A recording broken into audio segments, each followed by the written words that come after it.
Here it is, Mock Draft Part 3, the last 5 lottery picks. And before we get into today's video, I have to go over a couple things as usual. First of all, I want to announce the winner of the shoutouts, and the first shoutouts winner was Aryan Sablok. The original winner didn't want the shoutout, so I redrew. The second winner of the shoutout was B-Ball Panda. This was the Instagram shoutout, and he makes 2K and Minecraft videos, so go check him out. Check out my Instagram and my Twitter. They are both at Egghead Hockey, and it's just one word. I will be doing shoutouts and occasionally giveaways on those accounts. So if you want to grow your social media or just get some free stuff, check them out. Also, check out my website. The URL is eggheadhockey.ca. Second of all, I will do parts 4 through 6 after the season is over or whenever the standings are finalized if the season gets canceled. Also, comment down below if you'd like to see a tier list of the players who were drafted in the first round, and that would of course be after the draft. Also, tell me if you'd like to see a live stream of the draft where I just talk over the draft. These videos would come out whenever the draft is and of course after the draft. And third of all, I want to do a quick recap of the 2 parts. So in part 1, I did a lottery simulation using Tankathon, and I drafted the first 5 picks. I selected Lafreniere at 1, Stützle at 2, Byfield at 3, Drysdale at 4, and Raymond at 5. In part 2, I selected picks 6 through 10, and I selected Holtz at 6, Perfetti at 7, Askarov at 8, Rossi at 9, and Sanderson at 10. Check out part 1 and 2 for a more in-depth analysis, and the links will be in the description. Today, the teams that we'll be selecting are Minnesota at 11, Winnipeg at 12, the Rangers at 13, Florida at 14, and Columbus at 15. If the season does not resume, these obviously might be the actual rankings, but it probably will resume, so the chances are that the teams will be different, but I think my players' rankings will stay pretty much similar, and like I said, if I'm going to do a redraft, it will definitely just be quick and snappy, not in-depth analysis. So these are technically my final mock draft videos as of right now. And yeah, so before we get into today's video, make sure you like, subscribe, and turn on post notifications. And now let's get into the draft. With the 11th overall pick, I have Minnesota selecting Jack Quinn. I would have had Minnesota selecting Anton Lyndell, but they already have a good top 6 centerman in Eric Stahl and a top 6 potential centerman in Joel Eriksson Ek. And on top of all that, they already have a pretty good chance of signing Alex Galchenyuk. So in terms of centermen, they are fine. And a winger could definitely benefit them. And Jack Quinn actually plays all 3 forward positions, so he provides a very high level of versatility. And he could play with Kevin Fiala in the future. Overall, Quinn is a very good fit for Minnesota. Quinn is mediocrely sized, and he's only 5'11" and 176 pounds. His size isn't his strength or his weakness. Quinn put up 52 goals and 37 assists for 89 points in 62 games with the Ottawa 67s. Not even his teammate Marco Rossi could get 50 goals, and Quinn got 50 goals in a shortened season. He was one of the only 2 players who scored 50-plus goals in the OHL, and he's the second in OHL with goals scored. It's not very often that we see a first-year eligible player score 50 goals, and especially when their season is shortened. In fact, the only other player who scored 50 goals was drafted last year, and that player was Nick Robertson. Also, Quinn didn't even play with Marco Rossi, and Marco Rossi led the OHL in points, so Quinn wasn't even getting carried. Quinn is an excellent shooter, but he isn't just a sniper. He can also score goals in other ways, like making moves, so he just has an overall excellent scoring ability. He definitely broke out this year, and he's underrated in some facets of the game. He is actually a pretty good two-way player, and he is very defensively responsible. Quinn has improved at an above-average rate, and he has climbed up the rankings as he has had an amazing breakout year. If he continues to improve at such a high rate, he could end up being a big steal. Quinn is a good skater, and much like many of his other skills, he has improved quite a bit on his skating. He has good instincts, hockey IQ, and he is great at executing plays, and he's also very strong on the puck. He is a dynamic playmaker, and he is good at maneuvering the puck with his great puck skills. I can definitely see Quinn being a player like Brock Besser who gets 20 to 30 plus goal seasons and he gets around 60 points.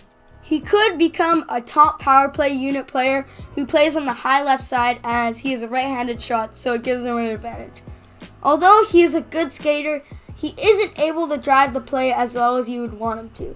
And I think that is something he could definitely improve on, and it would help him quite a lot. I know the draft's very hard to predict, and I'm going to say that Quinn is at least a consensus top 20 pick. As I mentioned, he is a riser in the rankings. In fact, in August of 2019, he wasn't even included in Larry Fisher's top 124 picks, which means he wasn't even ranked in the top half of the draft. And in November, he was only ranked in the 3rd round. So he has risen at least 3 rounds since August. He could end up being a top line forward, and there is a chance that he could become elite if he keeps improving. With the 12th overall pick, I have Winnipeg selecting Anton Lyndell. Yes, the Jets have Mark Scheifele, but besides him, their center position isn't up to par for a team that wants to contend. And their second line center is currently Cody Eakin, and he's a top 9 caliber player at best. And their usual second line center, Brian Little, is 32, so they could ship him out because he's a UFA in 2024, and he probably will decline, and if he does, that $5 million contract may not look so pretty. So they probably should ship him off in the next 2 years, and Lyndell may not be the perfect pick for Winnipeg, but it still works out well, and at this point, it would almost be criminal to pass Lyndell to 13.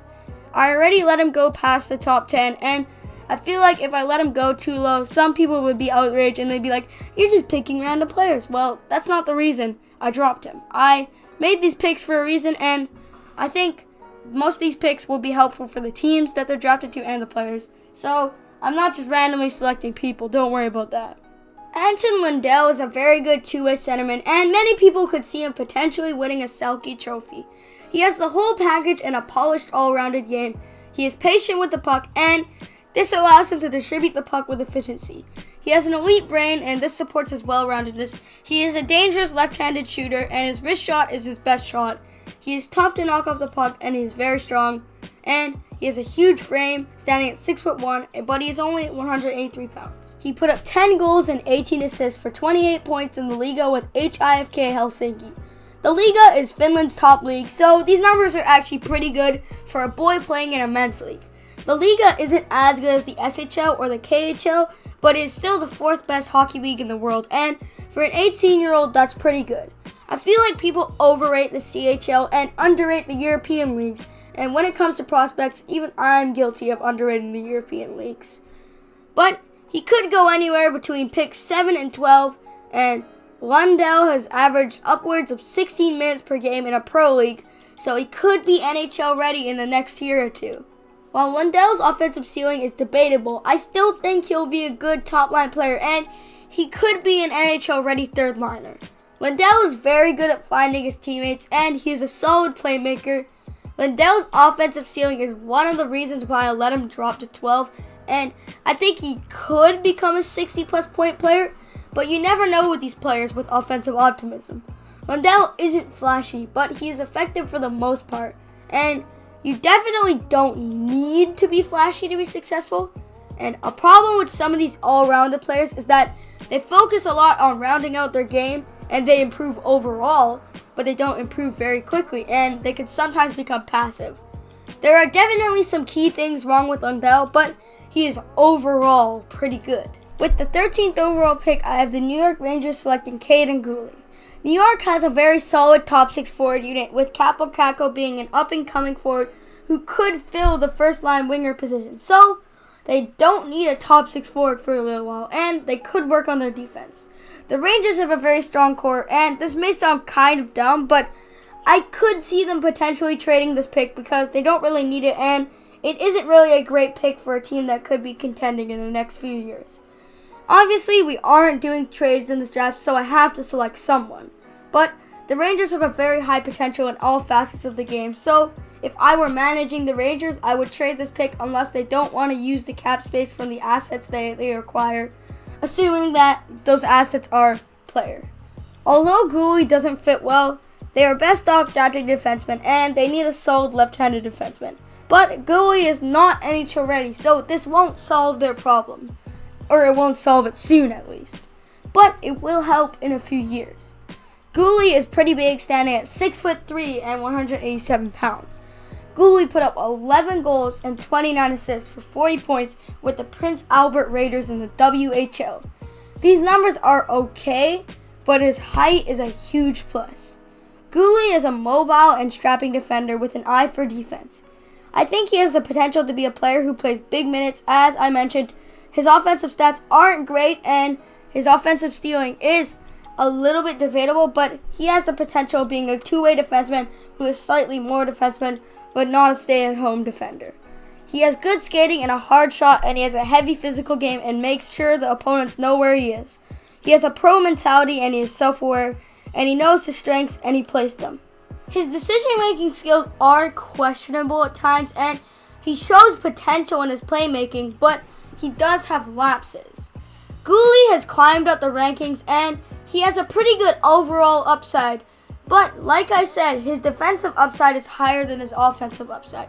His puck skills are good, and he has some nice footwork. He is very deceptive, and he is good at closing gaps and angles on defense. He is an excellent passer, and he is good at escaping pressure. With the 14th overall pick, I have the Florida Panthers selecting Braden Schneider. The Panthers need and want to work on their defense. Yes, letting Schneider jump from the early 20s to the lottery is a bit of a stretch, but he is probably the best defenseman that is left, and his size is definitely a huge plus. He is very well sized, standing at 6'2", and he is huge, weighing in at 202 pounds. Schneider is a two-way right shot defender, and he is capable of playing the power play and the penalty kill. He put up 7 goals and 35 assists for 42 points in 60 games with the Brandon Wheat Kings in the WHL. These numbers aren't super impressive, but he isn't an offensive defenseman. He's a two-way defender like Caden Gooley. Schneider has a late birthday, and he was actually born in 2001, but he is first-year eligible. With this becomes maturity and smarts and poise. He is closer to his ceiling because of his late birthday, and his potential is slightly easier to tell. I can see him being a top 4 defender with top line upside, but not elite upside. Schneider is very good defensively, but just like Gooley, he has a solid physical game. There are many comparisons I can draw to Gooley, like both Schneider and Gooley both have a questionable offensive upside, and they are both more defensive than offensive. He is a puck-moving defender who has a very good awareness in both ends, but he's more aware defensively. While Schneider is a puck-moving defenseman, he will shoot if he can. He is a shot-first defenseman, but he also moves the puck all around the ice. He does make risky plays, but he makes up for them by closing the gap fast and playing with a defensive mind. He currently plays around 25 minutes per game, and I could see him playing big minutes in the NHL if he reaches his upside. With the 15th overall pick, I have the Columbus Blue Jackets selecting Dawson Mercer. The Blue Jackets are pretty good in all facets of the game, so I just drafted one of the more higher-ranked players that was left. He's pretty well sized, standing at 6 foot and 178 pounds. The right-handed shot put up 24 goals and 36 assists for 60 points in 42 games in the QMJHL. His numbers are slightly reduced because of the games he missed, but he was still above a point per game. Mercer is yet another player with a late birthday, and he was born in 2001, but he's first-year eligible. Mercer is intelligent, playmaking, and creating. He can make the hard plays, but he can also dazzle with good puck skills. He is a quick heads-up skater, and he can play in all situations. He is a play driver, and he has a knack for scoring. Mercer is a bit inconsistent, and he has spent some of the season injured. He also hasn't been able to match the same scoring rate as before he got traded. I see him becoming a top 6 forward with first-line upside, and he could be put on a scoring line. Mercer has been ranked 13 by many sites for quite a while, but recently some of those sites have dropped him down, but I still think he's worthy of being a lottery pick. He is an overall threat, and even though he's more of an offensive threat than a defensive, he still has a solid two-way game. That concludes Mock Draft Part 3. Parts 4 to 6 will come after the standings are finalized, and even if they are changed, my list will probably stay the same, and there's a pretty low chance that I'm going to redo all of these videos. because they take multiple hours to make. The winner of the Google Forms suggestion contest is actually the original winner of the shoutout, but he doesn't want a shoutout, so yeah. I am going to make the video that he suggested, but I don't know when it will be. It's going to happen. Anyways, I hope you enjoyed today's video. Make sure you like, subscribe, and turn on post notifications, and I will try to get one more video out this long weekend, and until then, bye.